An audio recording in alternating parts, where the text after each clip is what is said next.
So, chipping possibly could be the most frustrating part of golf. You've hit a couple of absolute crackers down next to the green, and then that happens.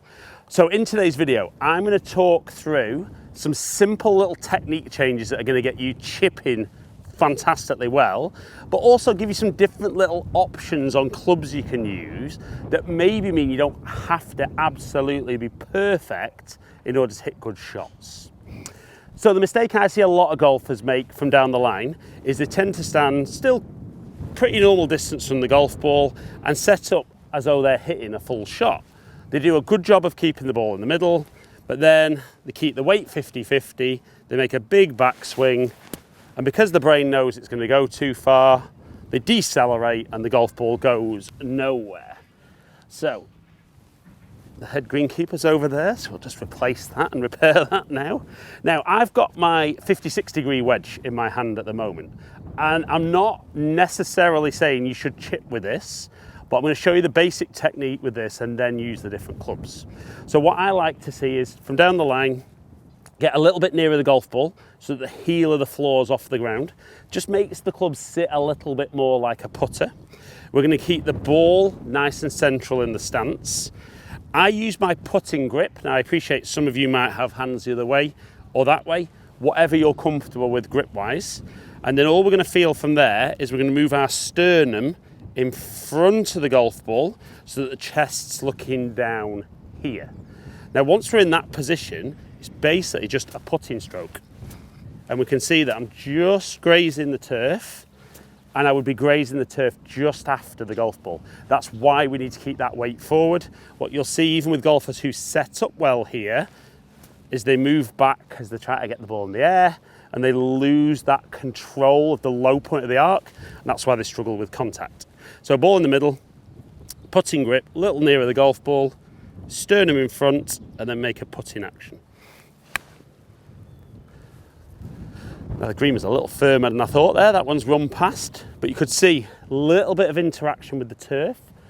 Nice flight, just landed the ball maybe a little further than I needed to. So let's go again with Sam wedge. So this is basic technique. Yes, we're bothered about result, but I'm going to talk result in a second how we're going to improve that. But if we can get that strike good with those little adjustments at address.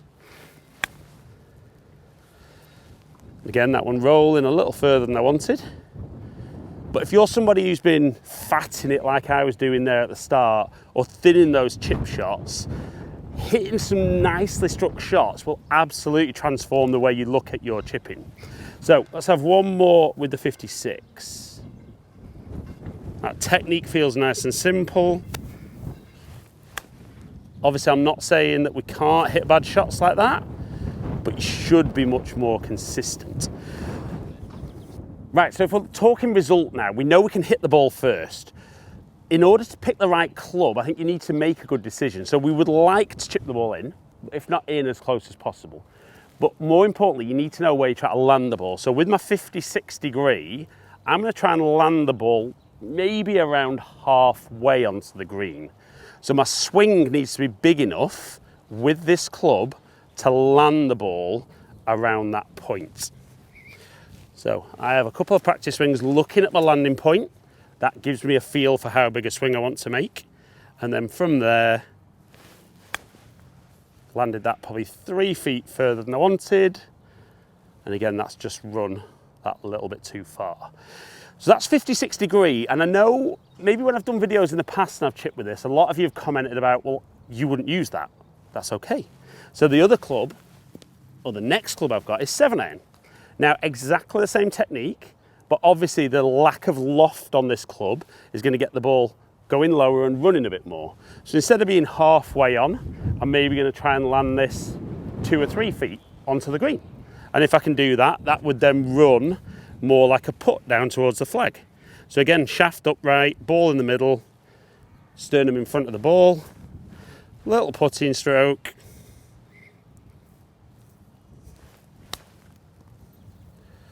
Played that pretty decently, and that's actually finished the closest. Now, what I would say is obviously if you're striking it great, the club almost becomes irrelevant because you can pick your point and land it there. But a negative for the 56 could be that I've got to use quite a big swing still. And if I do get my contact wrong, the ball could go nowhere or could go a long way. So I like the idea of 7-iron because the ball's going to go low anyway. One that's a bit heavy still probably gets most of the way, and one that's a bit thin probably lands a little closer and doesn't go much further. So the 7-iron can work really well, particularly if you can get that first landing point to be on the green. And that feels incredibly simple and doesn't really feel like I have to do anything fancy to get the ball close. Now, particularly in the UK and around where I'm based, there's a lot of links golf. So when the ground's very hard, you see a lot of golfers using 7-irons, 6-irons, little chip and runs, getting the ball, working down there. And sometimes they're not playing it because it's the right shot. They're just playing it because it's the one they feel they can make the least mistakes with. So however that works for your confidence, as long as you're chipping the ball closer than you were, you're going to be getting those scores down. Now you will notice there's another club here. So I've actually got my 3-wood here as well. Now, again, exactly the same technique. Obviously this isn't going to get really off the floor, but because the grass is a little longer, I wouldn't want to put this, but I'm happy having just that little bit more loft. Feel like the putting stroke again.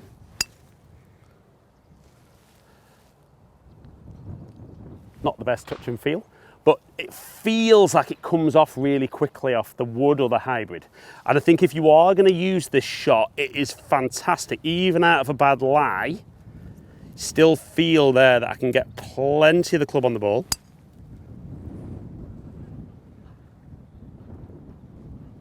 And that would have gone in. Damn those greenkeepers for not putting a hole in there. Don't worry though, I'll probably put a little replay of that one just hitting the flag. Right, but even like I said, off a poor lie there, you could see the ball still kind of bounced and then ran down there. And if you can feel with any club that you've got that you know how big a swing to make to get the ball working ideally in the hole, but if not in, close enough for a 1-putt.